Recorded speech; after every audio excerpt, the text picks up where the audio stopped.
السلام علیکم ګرانو دوستانو. دغه زما په ژوند کې اولنی ولاګ دی، نو هیله لرم چې تاسو خوښ کړئ، زما چینل سبسکرایب کړئ. د سره اولنی ولاګ جوړول ډېر ګرانه خبره وي، ځکه کس صحیح خبرې کوی نسی، نو ډېر مشکلات یې، ډېر بوج یې پې. نو زه اوس راغلی یم د ملګري کره.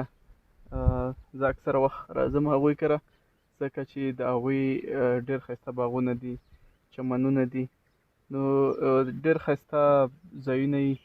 زه دې ځایو ته په چکر راځم. تاسو ته په دا ویډیو کې ښکاري، تاسو یې هم کتی شئ. زه به دا ویډیو لږه واړوم، تاسو یې په خپله نظاره.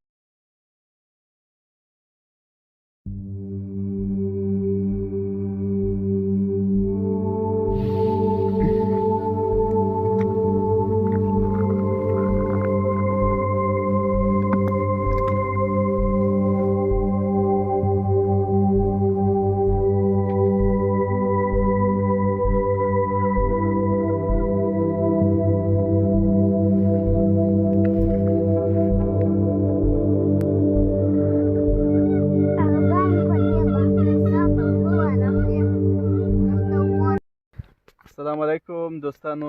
زما ملګری کاري صاحب راغلی دی، دا ډېر زبردست انسان دی، او بل کس لا فلحال نه دی راغلی. کاري صاحب څه ویل نه راته؟ بس وروره ما رابطه ورسره کړې وه، بس 15 منټ نه بعد به راشي. وروره انشاءالله هغه ډېر ښه سړی دی او ښه مجلسي سړی دی، او وروره ښه وو چې سره ومو لیدله ډېر وخت نه بعد. هغه بس د خیره سره دا مبارکه روژه وه، ښه په خیر تېره شوه، او ښه اختر هم راغلی، ښه په خیر مو تېر کړئ. نن د اختر دویمه ورځ ده، او ماشاءالله ښه علاقه ده، خوراک هم ښه پکې کېږي، څښاک هم ښه پکې کېږي، نه ده چې ګرمي شته، هوا ښه ټنډه ده، ولا سړي طبیعت ډېر ښه ډېر خوند کوي، ډېر ښایسته علاقې دي. نو دا اوس ناوخته راغلی، قسمت کې د هغه یو ګیلاس پیپسي پاتې وه. بس دا د قسمت خبرې دي، بې قسمته خواړه نه خوړل کېږي، خو انشاءالله هر شی ډېر دی، هېڅ خواري نه. څنګه ده غوښه پاتې ده که ختمه شوې؟ ماشاءالله ډېره ده، ښه ډېره ده، ښه پرېمانه ده. دا بل ملګري په قسمت کې کښېنست، هغه به چای وڅښي، شین چای مو هم راوړی دی، شین چای به وڅښي.